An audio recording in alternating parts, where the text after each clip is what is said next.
नमस्कार दोस्तों, स्वागत है आपका इस YouTube channel Sarwan GS classes में।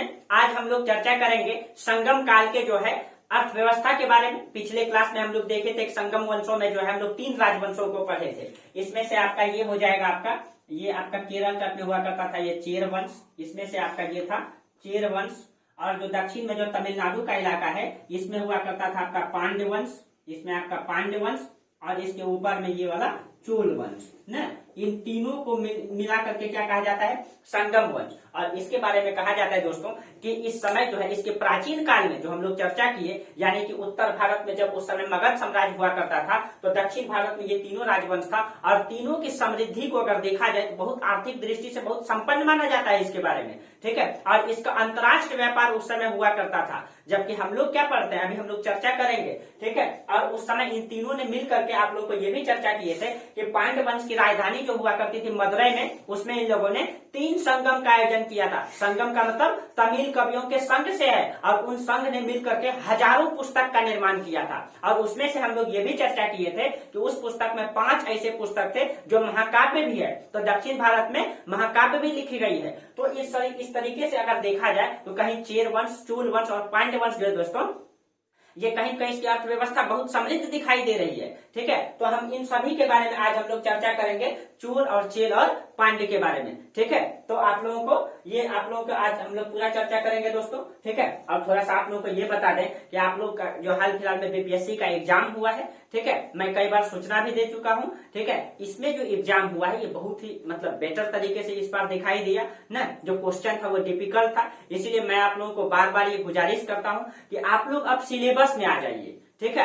अब जो है सिलेबस में आ जाइए, जो ऑथेंटिक तरीके से जो पूरा सिलेबस का अध्ययन करेंगे, ठीक है, अब उन्हीं का बीपीएससी होगा।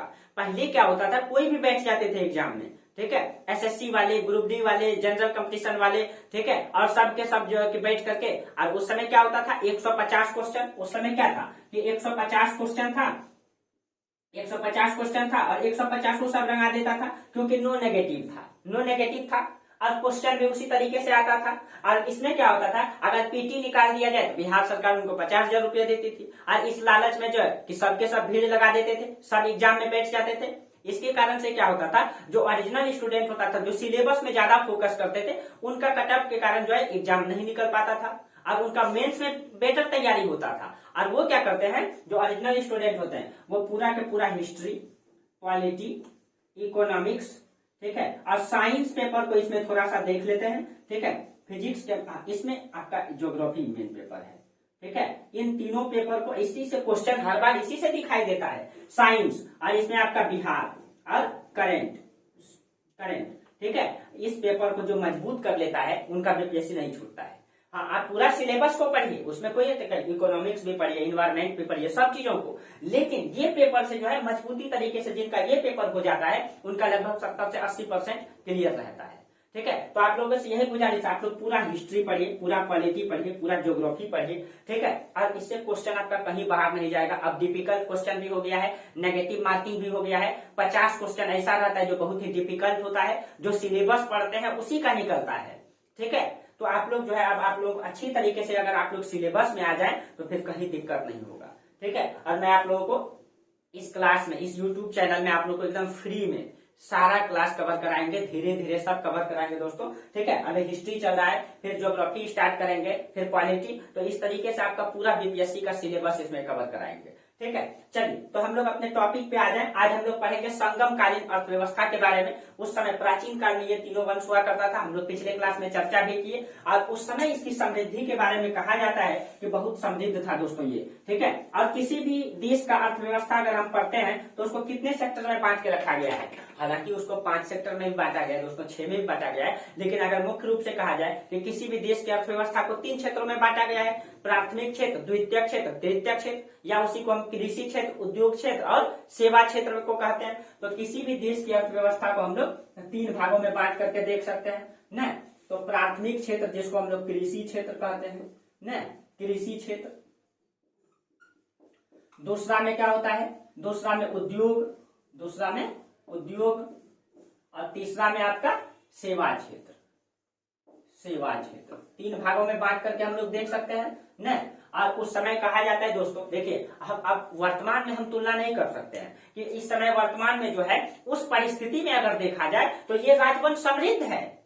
आज दोस्तों सेवा क्षेत्र विकसित है, उस समय सेवा क्षेत्र विकसित नहीं था, लेकिन उस परिस्थिति में अगर देखा जाए जिस समय वो राजवंश चलता था प्राचीन काल में, उस परिस्थिति में देखा जाए ये राजवंश समृद्ध है। हालांकि उस समय सेवा क्षेत्र विकसित नहीं था, तो सेवा क्षेत्र यहाँ विकसित नहीं था, ठीक है, लेकिन कृषि बहुत ही विकसित था, ठीक है। उद्योग बहुत ज्यादा विकसित नहीं था, लेकिन कृषि बहुत ज्यादा विकसित था, ठीक है। तो उद्योग और कृषि ये दोनों दिखाई देता है, और मूल आधार उस समय का जो है कृषि है, क्योंकि इन तमिल कवियों ने, ठीक है, और इन तीनों राजवंशों ने मिल करके जो संगम की स्थापना किया है उसमें हजारों पुस्तक लिखे गए, तो इसकी समृद्धि को दर्शाता है। और इसके जो जानकारी का स्रोत है, देखिए, तो किसी भी राजवंश के बारे में जानकारी का स्रोत पहले हम लोग देख लें, ठीक है। इनकी जानकारी का क्या स्रोत है? जानकारी का स्रोत में पुरातात्विक स्रोत होता है और साहित्यिक स्रोत होता है और विदेशी यात्री का विवरण। तो देखिए, अगर हम स्रोत की बात करें, ठीक है, स्रोत की अगर बात करें तो इसमें से आपका, ठीक है, साहित्यिक स्रोत, पुरातात्विक स्रोत,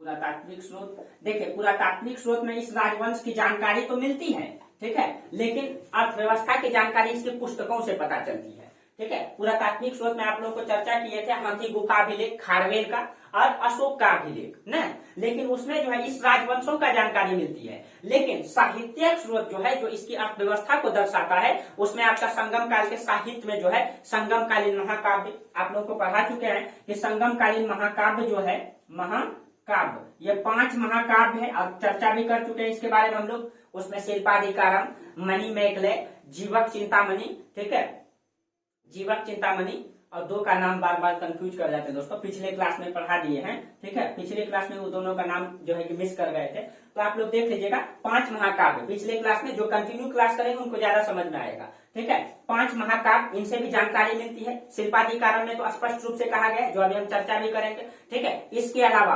पेरिप्लस ऑफ द इरिथ्रियंसी पुस्तक, एक तो 5 महाकाव्य और एक पुस्तक है पेरिप्लस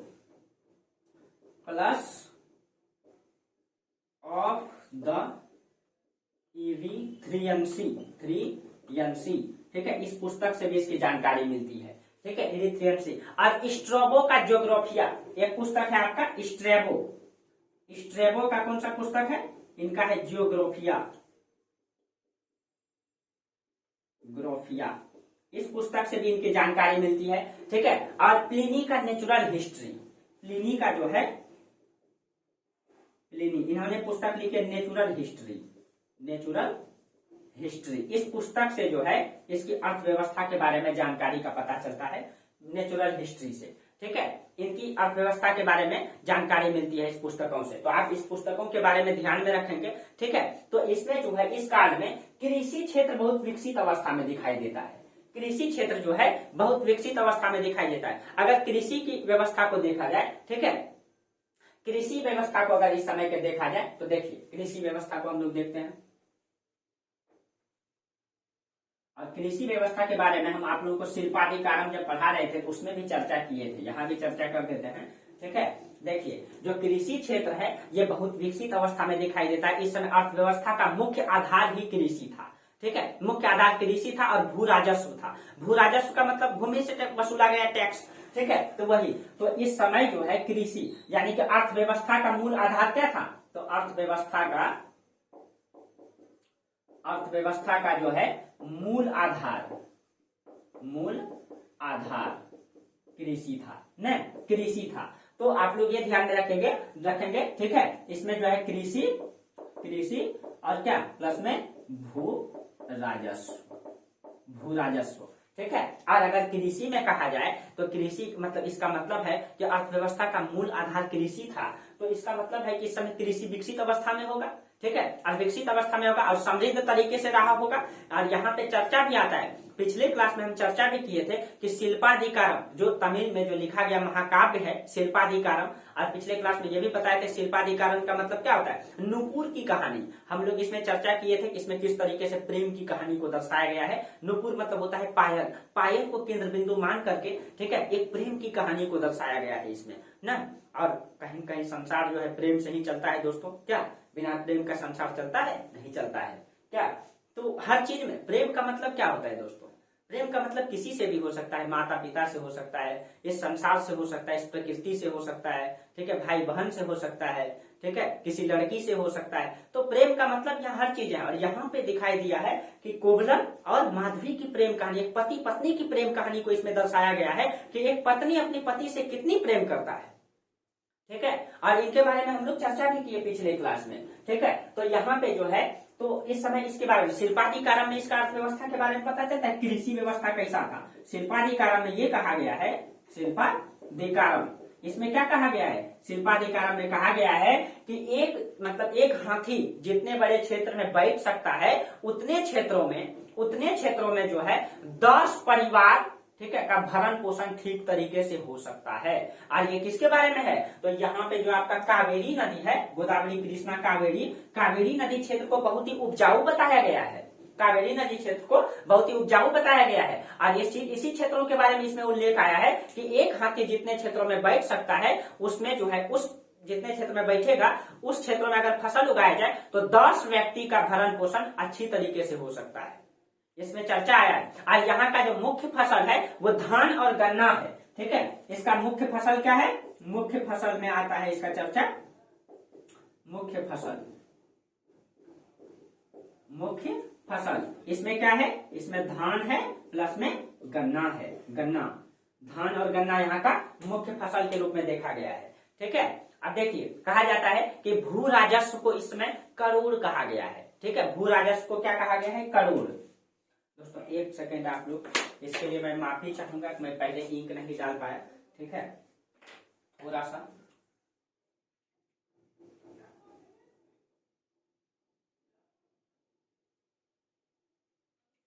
हालांकि ये नहीं ठीक है दोस्तों, ठीक है, क्योंकि अपने तरीके से गलती होना ठीक नहीं, और अपने जीवन में आप लोग भी कोशिश करेंगे ऐसा, ठीक है। मैं आपके ऑनलाइन क्लास में आकर के इंक डालूं, ये ठीक नहीं है, ठीक है, समय की बर्बादी, ठीक है, इसके लिए मैं माफी चाहता हूँ, ठीक है। चलिए दोस्तों दिन भर क्लास लेना पड़ता है, ठीक है, इसलिए इंक खत्म हो जाता है। लगभग 8 से 10 घंटा क्लास चलता है प्रतिदिन सुबह, ठीक है। मैं यहाँ से जाने वाला हूँ, ठीक है, मैं अब यहाँ से मैं भागलपुर से क्लास ले रहा हूँ और अब कुछ दिन में मुखर्जी नगर से हो जाएगा। तो इस कारण से जो यहाँ पे जो ऑफलाइन जो बीपीएससी वाले हैं, ठीक है, छात्र छात्राएं हैं बहुत सारे, तो उन लोगों को जो है कि सिलेबस कवर करना है, इसीलिए लगभग दिन भर में लगभग 2 क्लास देते हैं, 3 से 4 घंटे करके, ठीक है, इसी कारण से ऐसा हो जाता है, ठीक है। चलिए फिर भी मैं आप लोगों का क्लास को कंटिन्यू रखूंगा, कभी दिक्कत नहीं होगा, ठीक है। उधर जब यहाँ से जब वहां मुखर्जी नगर शिफ्ट करेंगे तो कुछ दिन के लिए क्लास आप लोगों का ड्रॉप रहेगा, ठीक है, तो मैं आप लोगों को पहले ही सूचना दे दूंगा, ठीक है। चलिए तो मुख्य फसल जो है धान और गन्ना। हाँ, यहाँ पे जो भू राजस्व होता था, यानी भू राजस्व जैसे हम लोग भू मतलब भूमि से वसूला गया टैक्स, राजस्व मतलब होता है टैक्स, उसको यहाँ पे करोड़ कहा गया है, करोड़, ठीक है। तो भू राजस्व के लिए कौन सा वर्ड आया है, भू राजस्व के लिए करोड़ शब्द आया है, ठीक है। हम लोग भू राजस्व बोलते हैं, उसमें करोड़ बोला जाता था, ठीक है। और भू राजस्व का निर्धारण करने के लिए पहले भूमि का पैमाइश किया जाता था। अब पैमाइश जो है, पैमाइश के लिए बेली का प्रयोग होता था, यानी कि जो भी मान लीजिए इतना बड़ा भूमि है, ठीक है, ये भूमि है, भूमि का पहले पैमाइश कर दिया जाता था कि ये भूमि इसके अंतर्गत आएगा, और इतना से जो मान लीजिए इसके पास ये 5 बीघा जमीन है, 5 बीघा जमीन दिया तो इससे कितना टैक्स वसूलेगा, इसका पहले पैमाइश किया जाता था। जैसे आज हम लोग क्या जरीब लेके नापते हैं, जिसको हम लोग घर में कही कहते हैं, गज कहते हैं, नहीं, जो अमीन लेकर के आता है, तो उस समय जो होता था मापने के लिए बेली का प्रयोग किया जाता था, ठीक है। तो जमीन मापने के लिए जो है, जमीन मापने की जो इकाई होती थी उसको बेली, ये सब वर्ड ध्यान में रखिएगा दोस्तों, उसको बेली कहा गया है यहाँ पे, ठीक है। भूमि मापने की एक इकाई होती थी। और कहा जाता है कि यहाँ राजस्व का दर बहुत ही कम होता था, और बहुत कम होने के कारण यहाँ के किसान जो है बहुत समृद्ध होते थे, ठीक है, खुशहाल होते थे किसान। जब किसान, देखिए दोस्तों, आज भी अगर हम बात करें, ठीक है, आज हमारे देश में इतनी अच्छी टेक्नोलॉजी है, आप लोग सभी जान रहे हैं, खाद बीज का प्रयोग है, नई नई टेक्नोलॉजी, सिंचाई की व्यवस्था है, सब चीजें हैं, फिर भी किसान के पास क्या वास्तविक में कभी पैसा रहता है, पूंजी रहता है, वो हमेशा कर्ज में डूबा हुआ रहता है।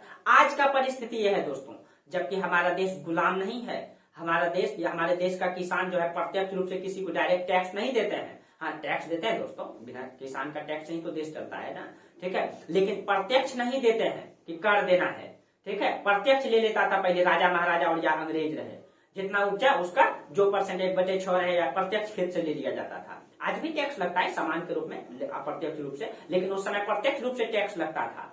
सोचिए आज के किसान ऐसे हैं कि उनका हालत ठीक नहीं है, जबकि इतना समृद्ध है। अब सोचिए दोस्तों, उस समय का किसान का हालत क्या रहा होगा जब अंग्रेजों के द्वारा शोषण किया जाता होगा, टैक्स लिया जाता होगा, टैक्स लिया जाता होगा, बड़ी मात्रा में टैक्स लिया जाता था। आप लोगों को मॉडर्न हिस्ट्री में पढ़ाएंगे भी। और प्राचीन काल में जब राजा महाराजा टैक्स लेते थे, उसमें कई प्रकार के टैक्स होते थे, ठीक है। भू राजस्व कर होता था, सिंचाई कर होता था, कई प्रकार का टैक्स लिया जाता था। कई प्रकार के राजा विवाह का टैक्स लिया था, कई प्रकार के राजा जो है कि कस्टम ड्यूटी यानी कि परिवहन कर लेता था, ठीक है। कई प्रकार के टैक्स लेते थे वो लोग, ठीक है। तो यहाँ पे ये दिखाई देता है। तो सोचिए उस समय का किसान का हालत क्या रहा होगा, जिस समय की व्यवस्थाएं ठीक नहीं थी, बारिश नहीं होता था तो फसल नहीं होता था। सोचिए उस समय किसान का हालत। लेकिन कहा जाता है कि यहाँ के किसान बहुत ही समृद्ध दिखाई देते हैं, ठीक है। और संपन्न किसानों के लिए यहाँ पे जो है बेल्लाल कहा गया। जो संपन्न किसान होते थे उसके लिए एक शब्द का आया है संपन्न किसान। संपन्न किसान के लिए कौन सा शब्द आया है? बेल्लाल, बेल्लाल, ठीक है। संपन्न किसान को बेल्लाल कहा जाता था, ठीक है। और कहा जाता है कि राजस्व की वसूली जो है अनाज और नगद दोनों रूप में होता था, ठीक है। अगर टैक्स वसूला जाता था तो उसमें से जो है, अगर टैक्स वसूलना था, ये नगद भी दे सकता है कोई, ठीक है, या कोई अगर चाहे तो अनाज बेच करके भी दे सकता है, ठीक है।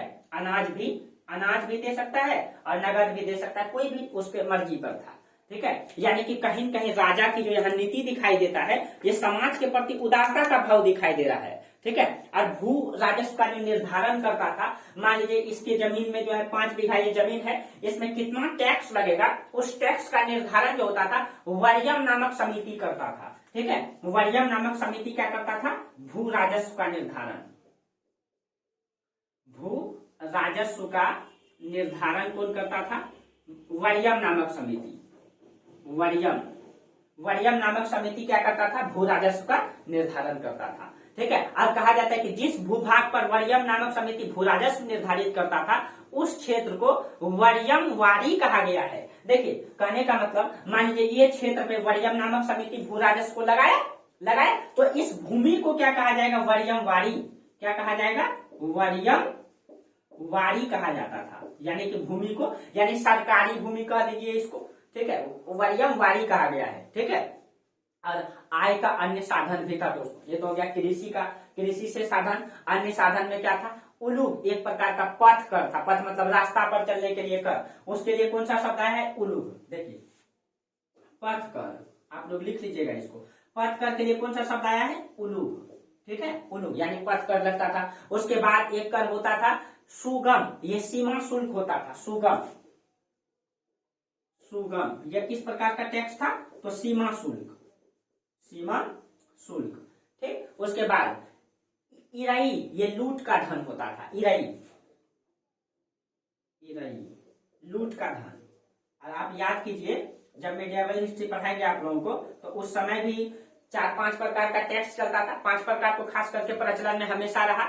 जजिया, जकात, आप लोगों को पता है कि जजिया जो गैर इस्लाम होता था उनसे लिया जाता था। जकात इस्लाम को देना पड़ता था। खुम्स और खराज, ठीक है, खुम्स और खराज। खराज जो है आपका सल्तनत काल में भू राजस्व टैक्स, और खुम्स जो था लूट का माल था। यहाँ पे लूट का माल को इराई कहा गया है, जबकि सल्तनत काल में लूट का माल को खुम्स कहा जाता था, ठीक है। तो ये सब क्वेश्चन पूछा जाता है दोस्तों, इसीलिए हम उसको जो लिंक करके बता दिए। इराई। और एक कर होता था इराहू, बलपूर्वक प्राप्त किया गया।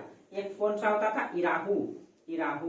इराहू कौन प्रकार का था? तो बलपूर्वक। बलपूर्वक का मतलब हो गया किसी भी राज्य में हमला करके जबरदस्ती उसकी संपत्ति को लूट के ला लेना, तो वो बलपूर्वक हुआ। इतने प्रकार का टैक्स था, यानी कि सिर्फ और सिर्फ भू राजस्व और कृषि पर नहीं, इसके अलावा भी कई प्रकार का टैक्स था, जो कि भू मतलब की अर्थव्यवस्था का मुख्य आधार था, ठीक है। अगर हम संगम काल में भूमि की प्रकार की अगर बात करें कि भूमि कितने प्रकार की होती थी, तो देखिए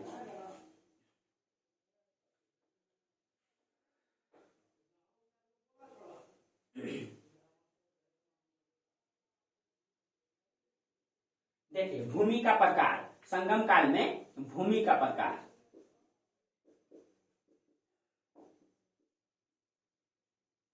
कहा जाता है दोस्तों संगम काल में 5 प्रकार की भूमि था, ठीक है। इसमें जो है संगम काल में 5 प्रकार की भूमि का प्रमाण आया है, 5, ठीक है।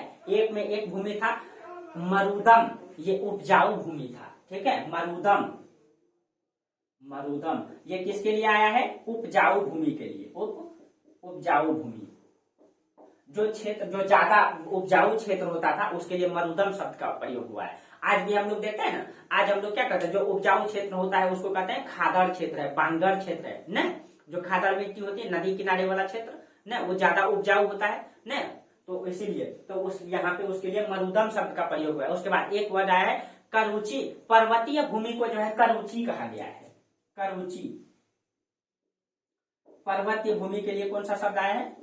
करुचि शब्द का आया है, पर्वतीय भूमि, ठीक है। और करुचि का अर्थ होता है, मतलब इसका अर्थ होता है दोस्तों जहां प्रेमी और प्रेमिका का मिलन होता है। इसका अर्थ क्या होता है? इसका अर्थ होता है जहां प्रेमिका का मिलन होता है, ठीक है। अब वैसा कहाँ रहा दोस्तों वो चीजें न, आजकल तो प्यार का मतलब ही बदल गया है, ठीक है, प्यार का मतलब ही बदल गया है। प्यार क्या होता है वो तो समझता ही नहीं है लोग, ठीक है। आज जो है सिर्फ और सिर्फ लोग पैसे से, रिश्ते नाते से नहीं मतलब रखते हैं, ठीक है। उस समय का प्यार और मोहब्बत जो होता था दोस्तों कहीं कहीं दिल से होता था, ठीक है। और मतलब कहने का मतलब ऐसा अगर वर्ड आया है इसमें, ऐसे पर्वत क्षेत्र था जहाँ प्रेमी और प्रेमिका एक दूसरे से मिला करते थे। तो उस समय का जब प्रेम होता था दोस्तों, कहा जाता है एक प्रेमी जब एक प्रेमी जब मतलब प्रेमिका को याद करता था तो उनके दिल की आहट से पता चल जाता था कि मुझे वहां बुलाया है, ठीक है। और कहा जाता है उस समय तो ना मोबाइल था दोस्तों, ना चिट्ठियां थी, ना कुछ था, ठीक है। और उस समय जो प्रेम होता था बस दिल से याद कर लेना ही वो समझ जाता था कि मुझे प्रेमिका ने याद किया है, और दोनों मिलन के लिए आ जाते थे। तो उस समय का जो मतलब ये चीजें दिखाई देता है दोस्तों, कहीं कहीं प्यार एक अलग चीजों से प्रस्तुत। और आज जो है पूरा संसार चेंज हो गया है। आज तो आप लोग हैं तुरंत फोन लगाए वीडियो कॉलिंग में देख लिए, क्या आप लोग तो क्या कर रहे हो, बस सब चीजें हो जाता है प्रेम से, ठीक है। लेकिन उस समय ऐसा नहीं था दोस्तों, ठीक है। उस समय आप लोग लैला और मजनू की कहानी सुने होंगे कि 7 नदियों को पार करके लैला से जो है मिलने के लिए मजनू चला जाया करते थे, ठीक है, एक याद से। तो कहीं कहीं आज जो है कि समाज परिवर्तित हो गया दोस्तों, प्रेम का मतलब परिवर्तित हो गया, ठीक है। लोग गलत मान लेते हैं, ठीक है, इसलिए मैं इसमें बहुत ज्यादा टिप्पणी नहीं करूंगा। चलिए आगे। तो तीसरा में इसमें है एक प्रकार का पलाई भूमि होता था, ये शुष्क भूमि था, ठीक है।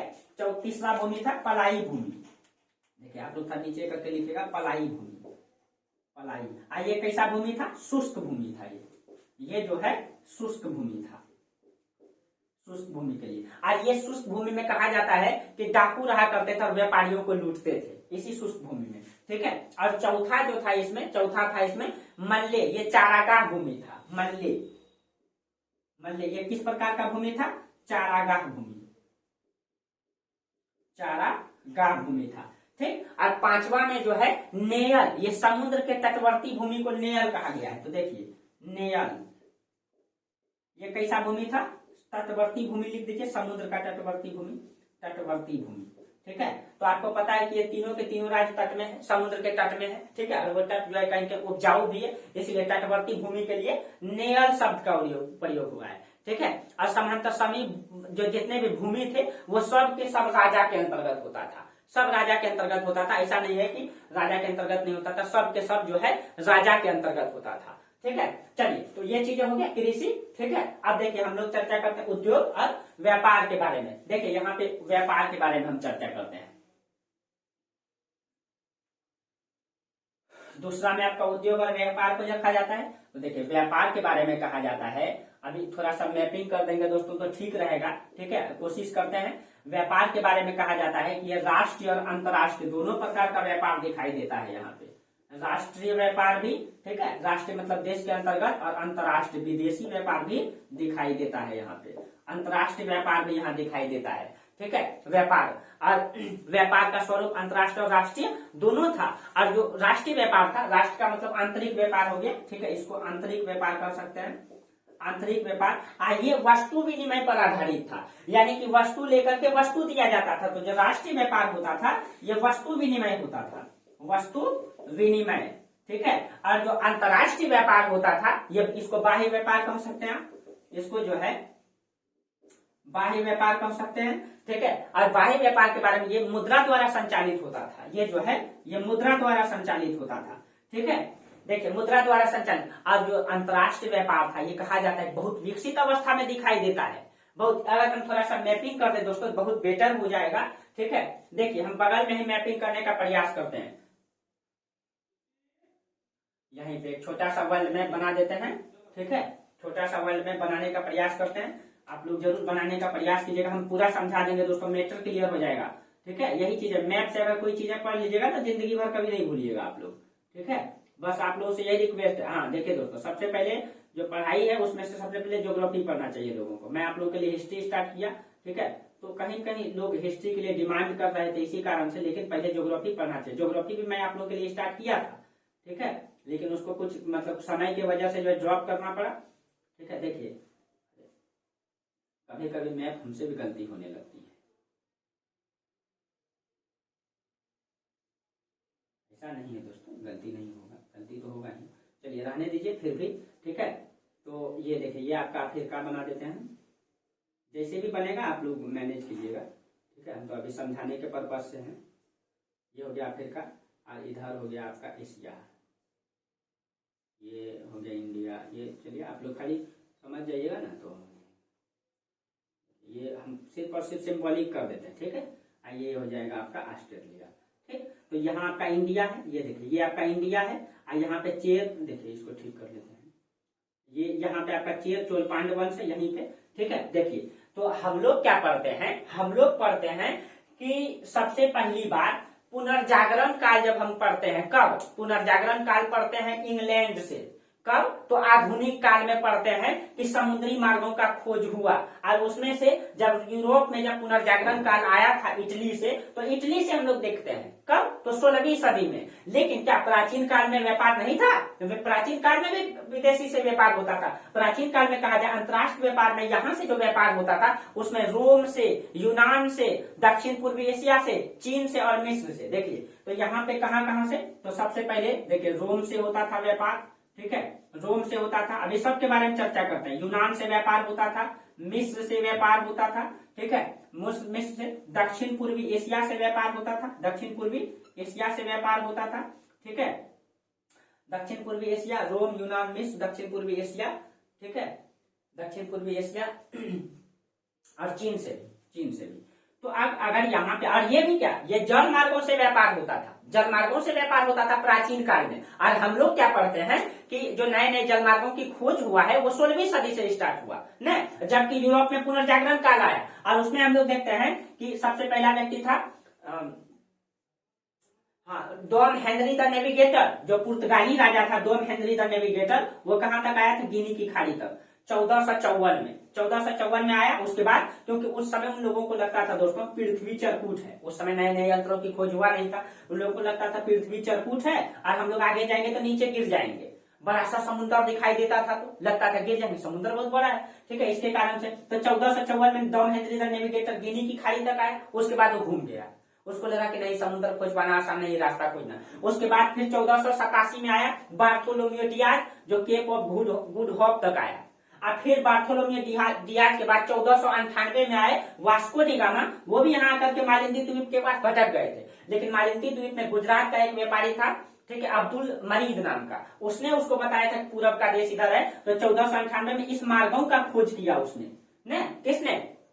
तो वास्को डी गामा ने। हम लोग ये पढ़ते हैं, लेकिन क्या प्राचीन काल में विदेशी व्यापार नहीं होता था? प्राचीन काल में भी विदेशी व्यापार होता था। और उस समय भी कहा जाता है कि बड़े बड़े जहाज आया करते थे उस समय, प्राचीन काल में भी। इसका मतलब है दोस्तों कि टेक्नोलॉजी उस समय भी थी, टेक्नोलॉजी जो है उस समय भी थी। और अंतर्राष्ट्रीय मतलब व्यापार के बारे में आज हम लोग नए नए यंत्रों का खोज कर लिए, कंपास, इन सब चीजों का, तो हम लोग जानकारी हासिल करते हैं। तो उस समय कैसे व्यापार होता था? उस समय देखिए मिस्र, जैसे रोम बोले तो इटली की राजधानी रोम, ये पूरा रोम हुआ करता था। रोमन साम्राज्य पूरा का पूरा था जो दो भागों में बटा हुआ था, पूर्वी रोम और पश्चिमी रोम। यूनान देखिए ये वाला ग्रीस जो देश है, जहाँ मेसोपोटामिया यूनान, जहाँ का सिकंदर के निवासी हैं, इसका मतलब इन क्षेत्रों से व्यापार हो रहा है। ठीक है, दक्षिण पूर्वी एशिया का मतलब हो गया यहाँ पे जो इंडोनेशिया द्वीप समूह है, यहाँ से व्यापार हो रहा है। ठीक है, चीन से व्यापार हो रहा है।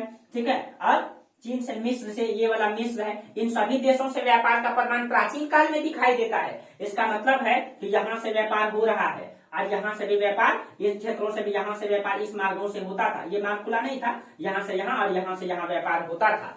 चीन से भी व्यापार होता था। तो तो उस समय भी व्यापार, और उस समय जो है अंतर्राष्ट्रीय व्यापार के लिए जो है, जैसे आज हम लोग दिशा सूचक यंत्र का उपयोग करते हैं, तो समुद्र बहुत बड़ा है दोस्तों, ठीक है, तो उस समय क्या पर, तो उस समय कहा जाता है कि पालतू कौवा रखते थे वो लोग साथ में, जब दिशा भटक जाते थे तो पालतू कौवा साथ में रखते थे। अब कौवा को क्या किया जाता था, छोड़ दिया जाता था, ठीक है, जैसे रास्ता भटक गया कौवा को छोड़ दिया, तो कौवा को जब छोड़ दिया जाता था तो कौवा जो है कि कहाँ जाएंगे, जहां देखेंगे स्थल उनको दिखाई देगा उसी ओर उड़ेंगे, ठीक है, उसी ओर, तो उसी ओर जहाज को लेके जाया जाता था। उस समय कौवा का प्रयोग करते थे दिशा सूचक यंत्र के लिए, ठीक है, और उस समय भी अंतर्राष्ट्रीय व्यापार दिखाई देता है। इसीलिए आप लोग ये नहीं कहेंगे कि उस समय नहीं था जानकारी, उस समय भी जहाज था, ठीक है, हाँ मशीन वाला नहीं था दोस्तों, ठीक है, लेकिन जहाज का निर्माण होता था। ये तीनों राज्य समृद्ध अवस्था में दिखाई देता है।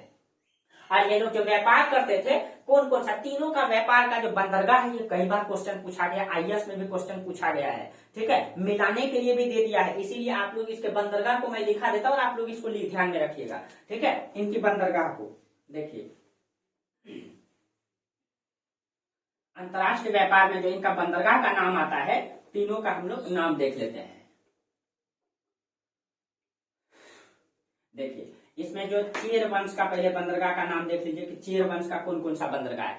चेर वंश का बंदरगाह में करोरा, वंजी, तुंडी, इसमें कौन कौन सा है, करोरा, करोरा, देखिए क्वेश्चन पूछेगा दोस्तों यहां से, ठीक है, वंजी, वंजी, तीसरा में है आपका तुंडी, तुंडी, ठीक है, और एक इसका बंदरगाह है मुसीली, मुसीली।